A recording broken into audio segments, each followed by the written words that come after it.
আসসালামু আলাইকুম বন্ধুরা, আশা করি আপনারা সবাই ভালো আছেন। নতুন আরেকটা ভিডিওতে আপনাদের সবাইকে স্বাগত জানাচ্ছি। এই মুহূর্তে নতুন অবস্থায় যে সকল প্রবাসীরা বিদেশে আসতেছেন, বিশেষ করে সৌদি আরবে যে সকল প্রবাসীরা আসতেছেন, আপনারা অনেকেই বিভিন্ন পর্যায় থেকে টাকা পয়সা নিয়ে সুদের উপরে, ধানের উপরে, যে কোনো মাধ্যম থেকে টাকা পয়সা নিয়ে কিন্তু আপনারা বিদেশে আসতেছেন। অ্যাকচুয়াল বিদেশে আসার পর আমাদের টার্গেটটা থাকে টাকা ইনকাম করব। টাকা ইনকাম করার পর যাদের কাছ থেকে টাকা নিলাম সেই টাকাগুলো পরিশোধ করার পরেই কিন্তু অ্যাকচুয়াল আমাদের যে ইনকাম, এই ইনকামটা স্টকে জমা হবে, কিছু টাকা ফ্যামিলিকে দিব। এটা কিন্তু পরবর্তীতে আসে। আগে আমাদের মাথাতে থাকে যাদের কাছ থেকে টাকা নিচ্ছি সেই টাকাগুলো যেভাবে হোক না কেন পরিশোধ করার একটা পরিকল্পনা থাকে। অ্যাকচুয়াল আপনি যার কাছ থেকে ভিসা নিচ্ছেন, অনেক দালাল এবং অনেক এজেন্সি রয়েছে, আপনাদের সাথে অনেক ধরনের বাটপারি সিটারি করে থাকে। আর বর্তমান সময় 2025 সাল চলতেছে, আর এই সময়ে আপনি যদি কোনো বাটপারি সিটারির হাতে পড়ে যান তাহলে কিন্তু এটা দুঃখজনক ব্যাপার। কারণ আপনার হাতে থাকা স্মার্টফোন দিয়েই A to Z তথ্যগুলো আপনি যাচাই বাছাই করে দেখতে পারেন। আপনার ভিসাটা কোন ক্যাটাগরির, আপনার ভিসাটা কোম্পানির কিনা, আপনি কি সৌদি আরবে আসার পর ইকামা পাবেন কিনা, ইকামা না পেলে আপনার করণীয় কি, আপনি কিভাবে সৌদি আরবে অবৈধ থেকে বৈধ হবেন, সৌদি আরবের কি রুল চলতেছে, এগুলো কিন্তু আপনাকে অবশ্যই জানা থাকা অত্যন্ত গুরুত্বপূর্ণ। যদি আপনি জানা থাকে একটা বিষয়, সেই বিষয়টা আপনি যখন মেনটেন করতে যাবেন কিংবা একেবারে সেই সিচুয়েশনে যাবেন, আপনার কাজটা করা সহজ হবে। আর ওই বিষয়গুলো যদি আপনার জানা না থাকে, সেই ক্ষেত্রে ওই সিস্টেমে পড়লেও আপনি সহজ জিনিসকে কঠিন বানিয়ে ফেলবেন। যেমন আপনি সৌদি আরবে আসলেন, কোনো কোম্পানি খুঁজে পেলেন না, কিংবা কোম্পানির কোনো লোক আপনাকে এয়ারপোর্টে রিসিভ করতে গেল না, তখন আপনার করণীয় বিষয়টা হচ্ছে কিছুক্ষণ আপনাকে অপেক্ষা করা। কিছুক্ষণ বলতে, যদি আপনি সকালে যান, রাত পর্যন্ত অপেক্ষা করা। অপেক্ষা করার পর দেশে থেকে যে গেলেন সৌদি আরবে, আপনার এলাকার অনেক প্রবাসী কিন্তু বর্তমানে বসবাসরত রয়েছে, তাদের হেল্প আপনি নিতে পারেন। যদি আপনাকে এয়ারপোর্টে রিসিভ না করতে যায়, তাদের হেল্প নিয়ে আপনি আপনার কোম্পানিটা খুঁজে বের করে দেখার চেষ্টা করবেন। তারপরেও যদি খুঁজে না পান, আপনি 90 দিন পর্যন্ত যে কোনোখানে যেয়ে অপেক্ষা করার চেষ্টা করবেন, কাজ করার চেষ্টা করবেন। আপনার ভাই বেরাদার, আত্মীয় স্বজন যারা থাকে তাদের কাছ থেকে আপনি কাজ নেওয়ার চেষ্টা করবেন, কারণ আপনি তো কোম্পানি খুঁজে পাননি। ম্যাক্সিমাম প্রবাসীর সাথে এই ধরনের ঘটনাটা ঘটে।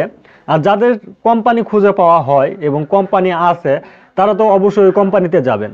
অনেক সময় দেখা যায় যে কথার সাথে কাজের সাথে মিল হয় না। দালাল কিংবা এজেন্সি যেইভাবে আপনাদেরকে তথ্য দিয়ে সৌদি আরবে আনলো, সেইভাবে তথ্যটা যদি না ম্যাচিং হয়, সেই ক্ষেত্রে কি আপনি সৌদি আরব থেকে দেশে ফেরত আসবেন? আর দেশে ফেরত আসলে কি আপনার সমস্যাটা সমাধান হবে? তা কিন্তু না। অ্যাকচুয়াল আপনাকে যে বিষয়গুলো জানতে হবে, যে সৌদি আরবে আপনার যদি একটা কোম্পানিতে আপনি কাজ করেন, সেই কোম্পানি যদি ভালো না হয়, আপনার যদি ভালো না লাগে, সেই কোম্পানি আপনার কাছ থেকে কাজ করিয়ে নিচ্ছে, স্যালারি ঠিকঠাক দিচ্ছে না, তারপরেও কিন্তু আপনি ওই কোম্পানিকে ছাড়বেন না। যদি ওই কোম্পানিকে ছেড়ে দেন, সেই ক্ষেত্রে ওই কোম্পানি চাইলে আপনাকে টার্মিনেট করে দিতে পারবে। আর একবার যদি আপনি টার্মিনেট হয়ে যান, কোনো নতুন প্রবাসী সৌদি আরবে আসার পর টার্মিনেট যদি হয়ে যান, টার্মিনেটের বিষয় হয়তো নতুনরা জানেন না, পুরাতনরা ভালোভাবে জানেন। টার্মিনেট হলে আপনাকে অবশ্যই 60 দিন একটা সীমাবদ্ধতা, একটা টাইম দেওয়া হয়। এই 60 দিনের ভিতরে হয়তো আপনাকে দেশে ফেরত আসতে হবে, আর নয়তো সৌদি আরবে আপনাকে ভালো কোনো কফিল দেখে সেখানে ট্রান্সফার হয়ে যেতে হবে। কিন্তু সৌদি আরবের রুলস আপনাকে যদি টার্মিনেট করে সেই ক্ষেত্রে। আর অবশ্যই যদি ফাইনাল এক্সিট দিয়ে দেয় কোনো কোম্পানি, আপনি ওই ফাইনাল এক্সিট ওই কোম্পানি কিংবা কফিল ছাড়া কোনোভাবেই তুলতে পারবেন না। এই বিষয়গুলো নিয়েও কিন্তু অনেকেই আপনাদেরকে ভুল ধারণা দিতে পারে, অনেকেই দালালের কথা বলতে পারে যে দালালের মাধ্যমে এগুলো তোলা যায়। আসলে আপনি যদি একটা দালালের মাধ্যমে কাজ করতে যান, আপনার অর্থ তো খরচ হবেই, পাশাপাশি আপনি কোনোভাবেই এই ফাইনাল এক্সিট তুলতে পারবেন না। আর এই ফাইনাল এক্সিট তুলতে গেলে আপনার যে 60 দিন সময়, এই 60 দিনের ভিতরে আপনার কফিলকে বলতে হবে যে ফাইনাল এক্সিটটা লাগিয়ে দিয়েছিল কিংবা টার্মিনেট আপনাকে করে দিয়েছিল, তার কাছে 60 দিন পর্যন্ত পাওয়ার থাকে। কিন্তু 60 দিন ওভার হয়ে গেলে তার কাছ থেকে আপনি রিমুভ হয়ে গেলেন আর আপনি অবৈধ হয়ে গেলেন, সেই ক্ষেত্রে পুলিশের কাছে ধরা দেওয়া ছাড়া আপনি কোনোভাবেই দেশে ফেরত আসতে পারবেন না। আমরা যারা নতুন প্রবাসী, সৌদি আরবে যখন নতুন আসি, আমাদের অবশ্যই টার্গেট থাকে টাকা ইনকাম করা। আমাদের দেশে ফেরার জন্য কোনো টার্গেট থাকে না।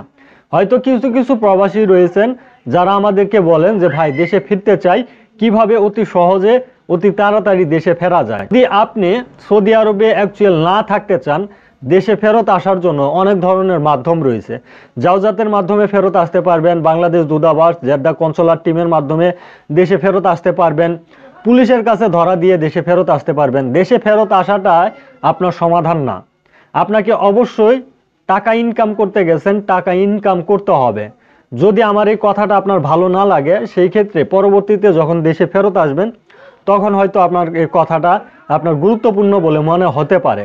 তো অ্যাকচুয়াল যারা নতুন সৌদি আরবে আসেন তাদের আরেকটা সমস্যা হয়ে থাকে ইকামা নিয়ে। হয়তো আপনি যে কোম্পানিতে কিংবা কফিলের মাধ্যমে আপনি আসলেন, ওই কোম্পানি কিংবা কফিলের মাধ্যমে আপনি কাজ করতেছেন, 3 মাসের উপরে চলে গেছে, আপনাকে ইকামা দেয়নি। ইকামা যদি না দেয়, প্রথমে অবশ্যই তাকে আপনি রিকোয়েস্ট করবেন, আপনার যে কফিল কিংবা কোম্পানি তাকে রিকোয়েস্ট করবেন আপনাকে ইকামা বানিয়ে দেওয়ার জন্য। কারণ ইকামা ছাড়া আপনি 3 মাস পরে যে অবৈধ প্রবাসীদের মতো জীবন পার করতে হবে। যদি কোনো পুলিশ আপনাকে আটক করে, সেক্ষেত্রে কিন্তু আপনাকে ধরে ফেলবে এবং সফর জেলের মাধ্যমে দেশে ফেরত পাঠিয়ে দিবে। তো এটা কিন্তু অত্যন্ত গুরুত্বপূর্ণ বিষয় ইকামাটা। কারণ ইকামা একজন প্রবাসীর অত্যন্ত গুরুত্বপূর্ণ বিষয়। ইকামা অবশ্যই ভ্যালিড থাকতে হবে এবং ইকামা কার্ড না থাকলেও আপনার আফসেরে ইকামা থাকতে হবে, ভ্যালিড ইকামা থাকতে হবে। আর এই 90 দিন পর্যন্ত আপনি বৈধ। 90 দিন পরে যে ইকামা ছাড়া আপনি কোনোভাবেই চলতে পারবেন না। দেশে টাকা পাঠাতে যাবেন, ইকামা কার্ড ছাড়া আপনি দেশে কোনোভাবেই টাকা পাঠাতে পারবেন না।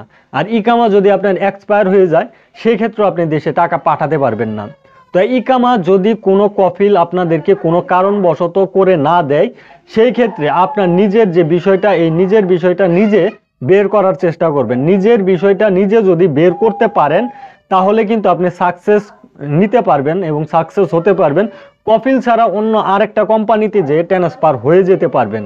আর অবশ্যই এই বিষয়টা মেনটেন করতে গেলে আপনার কিছু প্রসেস রয়েছে, যে প্রসেসটা আপনাকে অবশ্যই ফলো করতে হবে। আর এই প্রসেসটা ফলো করতে গেলে অবশ্যই প্রথমে আপনার ইকামার রুকুম মুআক্কেদ নাম্বার তুলতে হবে। ইকামার রুকুম মুআক্কেদ নাম্বার তোলার জন্য আপনার যে পাসপোর্ট রয়েছে, সেই পাসপোর্ট দিয়ে আপনি জাওজাতে চলে যাবেন। আপনার কফিলের যে জাওজাত অফিস রয়েছে, সেই জাওজাত অফিসে আপনি চলে যাবেন। জাওজাত অফিসে যে আপনি অবশ্যই তাদেরকে বলবেন আমার ইকামা হয়নি, আমি ইকামার রুকুম মুআক্কেদ নাম্বারটা চাচ্ছি। ইকামা রুকুম মুআক্কেদ নাম্বার মানে আপনার ওইটাই হচ্ছে ইকামা নাম্বার। ওই নাম্বারটা দিয়ে আপনি কিন্তু ভালো কোনো কোম্পানি কিংবা কফিলের মাধ্যমে চাইলেই ট্রান্সফার হয়ে যেতে পারবেন। এই প্রসেসগুলো রয়েছে। যখনই আপনি সৌদি আরবে ঢুকবেন, তার প্রথমেই আপনাদেরকে একটা কাজ করতে হবে, একটা সিম কার্ড ম্যানেজ করে নিতে হবে যেভাবে হোক না কেন। তারপরে আপনার একটা আফসের অ্যাকাউন্ট খুলে নিতে হবে। তারপরে হচ্ছে আপনার এই রুকুম মুআক্কেদ নাম্বার বলেন কিংবা ইকামা নাম্বার বলেন, এগুলো আপনাকে অবশ্যই কালেক্ট করে নিতে হবে। এখন আপনারা অনেকেই বলতে পারেন যে আফসের অ্যাকাউন্ট খুলবো কিভাবে, ইকামাই তো নেই। হয়তো আপনি রুকুম মুআক্কেদ নাম্বার তুললেন, ওইটা দিয়েও আফসের অ্যাকাউন্ট খুলতে পারেন, নয়তোবা আপনি বর্ডার নাম্বার দিয়েও আপনার আফসের অ্যাকাউন্ট খুলে নিতে পারেন। আফসেরটা অত্যন্ত গুরুত্বপূর্ণ, কারণ আফসের অ্যাকাউন্ট ছাড়া আপনি বর্তমানে সৌদি আরবে ব্যাংক অ্যাকাউন্টও খুলতে পারবেন না। এটা কিন্তু নিয়ম করা হয়েছে। আর আফসের অ্যাকাউন্ট ছাড়া আপনি কোনোভাবেই অন্য আরেকটা কোম্পানিতে কফিলের অনুমতি ছাড়া ট্রান্সফারও হতে পারবেন না।